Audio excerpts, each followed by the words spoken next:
দেশের স্বাধীনতার সার্বভৌমত্বকে বিপন্ন করে আওয়ামী লীগের ক্ষমতা দীর্ঘস্থায়ী করতেই প্রতিবেশী রাষ্ট্রের মদদে বিডিআর হত্যাকাণ্ড সংগঠিত হয়েছে বলে মনে করেন অ্যাটর্নি জেনারেল মোহাম্মদ আসাদুজ্জামান। রাজধানীর এফডিসিতে আয়োজিত অনুষ্ঠানে এ মন্তব্য করেন তিনি। এ সময় ডিবেট ফর ডেমোক্রেসির চেয়ারম্যান হাসান আহমেদ চৌধুরী কিরণ বলেন, বিডিআর হত্যাকাণ্ডের মাস্টার মাইন্ডদেরও তদন্ত করে বিচারের আওতায় নিয়ে আসতে হবে। মিজান শাহজাহানের রিপোর্ট। ডিবেট ফর ডেমোক্রেসির নিয়মিত আয়োজন ছায়া সংসদে এবারের বিষয় ছিল ক্ষমতায় টিকে থাকতে আওয়ামী লীগ সরকার বিডিআর হত্যাকাণ্ড ঘটিয়েছে। এর পক্ষে বিতর্কে অংশ নেয় তেজগাঁও কলেজ আর বিপক্ষে অবস্থান নেয় বাংলাদেশ ইউনিভার্সিটির বিতার্কিকরা। ছায়া সংসদের স্পিকার ডিবেট ফর ডেমোক্রেসির চেয়ারম্যান হাসান আহমেদ চৌধুরী কিরণ শহীদ সেনা সদস্যদের প্রতি শ্রদ্ধা জানিয়ে বলেন, 25শে ফেব্রুয়ারিকে শহীদ সেনা দিবস ঘোষণা করা হোক। পাঠ্যপুস্তকে বিডিআর হত্যাকাণ্ডের সঠিক ইতিহাস অন্তর্ভুক্ত করার পাশাপাশি আসল খলনায়ককে বিচারের আওতায় আনার দাবি জানান তিনি।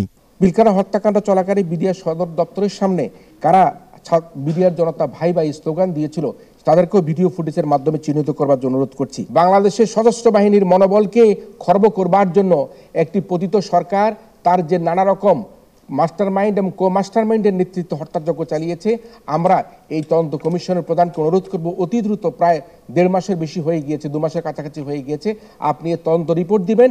অনুষ্ঠানে অ্যাটর্নি জেনারেল মোহাম্মদ আসাদুজ্জামান বলেন, তৎকালীন সেনাপ্রধান জেনারেল মঈনুল আহমেদ 25শে ফেব্রুয়ারি হাইকমান্ডের নির্দেশে নিষ্ক্রিয় ছিলেন, অথচ বর্তমান সেনাপ্রধান জেনারেল ওয়াকারুজ্জামান 5ই আগস্ট নির্দেশনার অপেক্ষা না করে জনগণের পক্ষে দাঁড়িয়েছেন। আওয়ামী লীগকে ক্ষমতায় টিকিয়ে রাখার জন্য একটি ইন্টারন্যাশনাল কনস্পিরেসি ছিল।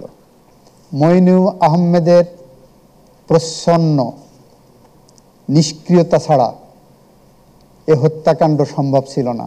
আমরা দেখেছি জুলাই বিপ্লবে শেখ হাসিনা সরাসরি নির্দেশ দিচ্ছেন গুলি করে লাশ গুম করে দেওয়ার জন্য, ইতিমধ্যেই সামনে চলে এসেছে সাক্ষ্যের মধ্য দিয়ে।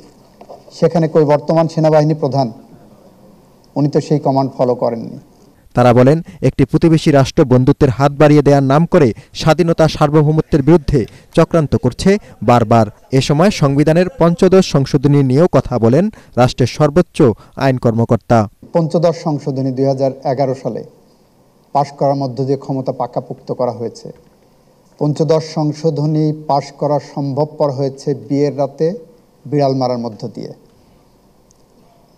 14 সালের নির্বাচন সম্ভব হয়েছে সবার মধ্যে একটা ভীতি এবং আতঙ্ককর পরিস্থিতি তৈরি করার মধ্য দিয়ে। একটি রাষ্ট্র কতটা নির্লজ্জ হতে পারলে আন্তর্জাতিক আইনের লঙ্ঘন করে, এক্সট্রাডিশন চুক্তি লঙ্ঘন করে একজন খুনিকে আশ্রয় দিয়ে একটি রাষ্ট্র বাংলাদেশের মানুষের মুখোমুখি দাঁড়িয়েছে। আমরা দেখতে পাচ্ছি নানা রকম আন্দোলন সংগ্রামের মাঝে আমরা বিডিআর হত্যাকাণ্ডের যে বিচার সেটি কিন্তু অগ্রাধিকারের ক্ষেত্রে পিছিয়ে পড়ছে। আমরা দাবি রাখতে চাই বিডিআর হত্যাকাণ্ডে যে 57,974 জন মানুষ নিহত হয়েছে সেটিকে অন্তর্বর্তীকালীন সরকার অগ্রাধিকার ভিত্তিতে তাদের যে একটি কার্যক্রম সেই কার্যক্রমে সে পরিচালনা করবে। বিতর্ক প্রতিযোগিতায় বাংলাদেশ ইউনিভার্সিটিকে পরাজিত করে বিজয়ী হয় তেজগাঁও সরকারি কলেজের বিতার্কিকরা।